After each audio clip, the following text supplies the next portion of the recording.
para decir algo muy, muy importante, y se lo digo, de verdad, de manera muy solemne.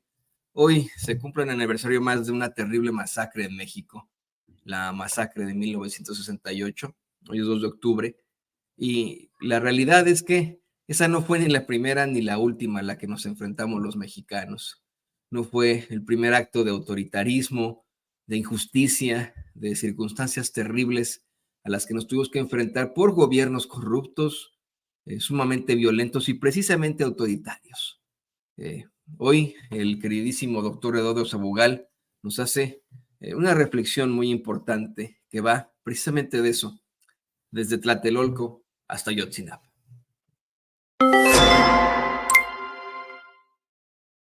¿Qué tal? Soy Eduardo Sabugal y esto es La Luneta, videocolumna para Sin Censura. De Tlatelolco a Ayotzinapa. 2 de octubre no se olvida. 26 de septiembre no se olvida. Lejos de caer en una suerte de amnesia colectiva, en una desmemoria que nos disgregaría como pueblo, conviene seguir recordando, aunque nos duela, Tlatelolco y Ayotzinapa, hasta que la justicia se siente entre nosotros. Recordar no solo tiene que ver con un asunto moral e ideológico de la sociedad civil, sino que tiene que ver también con la atribución de difundir y proyectar el derecho a la memoria de la nación que actualmente tiene la oficina de la Presidencia de la República y que desde el 2019 la Cámara de Diputados aprobó un dictamen que traslada dicha atribución también al Archivo General de la Nación. Tlatelolco y Ayotzinapa no se olvidan. Están vinculados desde el inicio. Los muchachos de la Escuela Normal Rural Isidro Burgos habían tomado aquel día de septiembre unos autobuses que les servirían para llegar a la Ciudad de México y cumplir con un compromiso de apoyo a la marcha conmemorativa del 2 de octubre de 1968. Era 26 de septiembre del 2014. Ayotzinapa y Tlatelolco, ambos, son hoy recordados dolorosamente como crímenes de Estado. Hoy lo sabemos, hoy podemos decirlo, antes no. La diferencia es que en Ayotzinapa también participó el crimen organizado. Es decir, ya no fue solo un crimen de Estado, sino de un narcoestado. Sin embargo, hay que decirlo, hay un hilo conductor que va de 1968 al año 2014.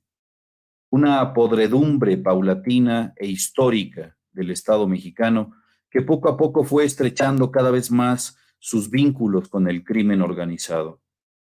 Y en 1971 se recurrió, por ejemplo, a delincuentes comunes para la conformación del grupo de los halcones.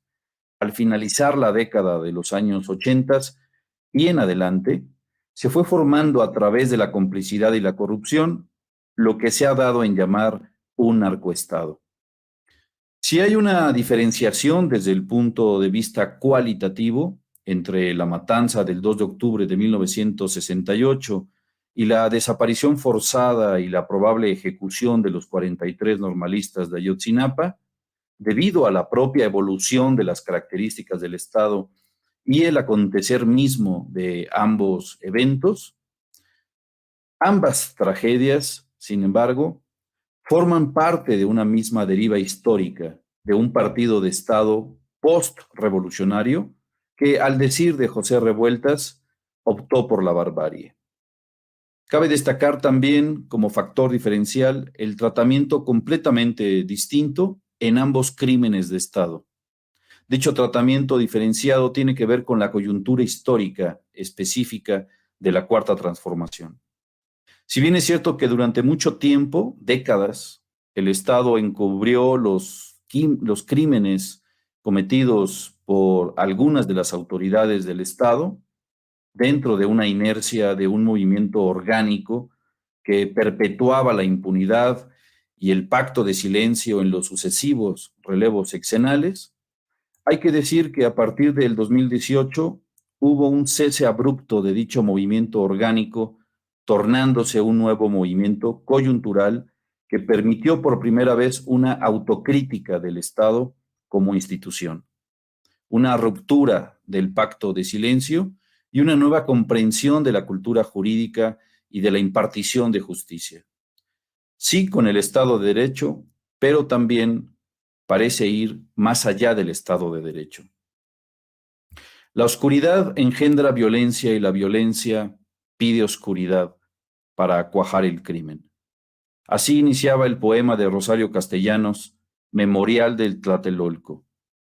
Hace 55 años, la oscuridad que imperaba durante el sexenio de Díaz Ordaz era la misma que en el 2014 durante el sexenio de Peña Nieto.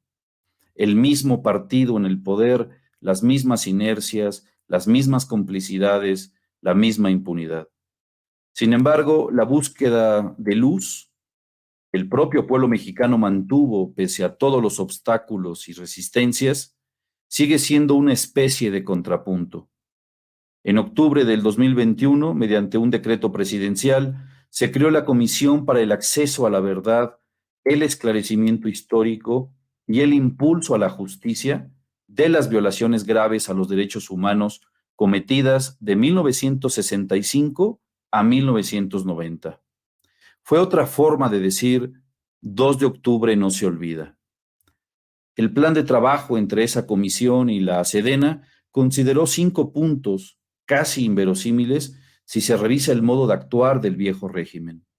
Los 5 puntos incluían realizar acciones de reconocimiento, búsqueda e investigaciones en los lugares e instalaciones militares en los que se presuma se hayan cometido violaciones graves a los derechos humanos, acceder y consultar repositorios, archivos y documentos con la finalidad de contribuir con las investigaciones para el esclarecimiento de la verdad, realizar entrevistas y recepción de testimonios de personal de la Sedena que cuente con información referente a los hechos, objeto del esclarecimiento histórico, consultar información sobre casos individuales de presuntas violaciones graves a derechos humanos y recoger testimonios de personas víctimas de violaciones a derechos humanos en las instalaciones militares en las que presuntamente estuvieron en calidad de detenidas.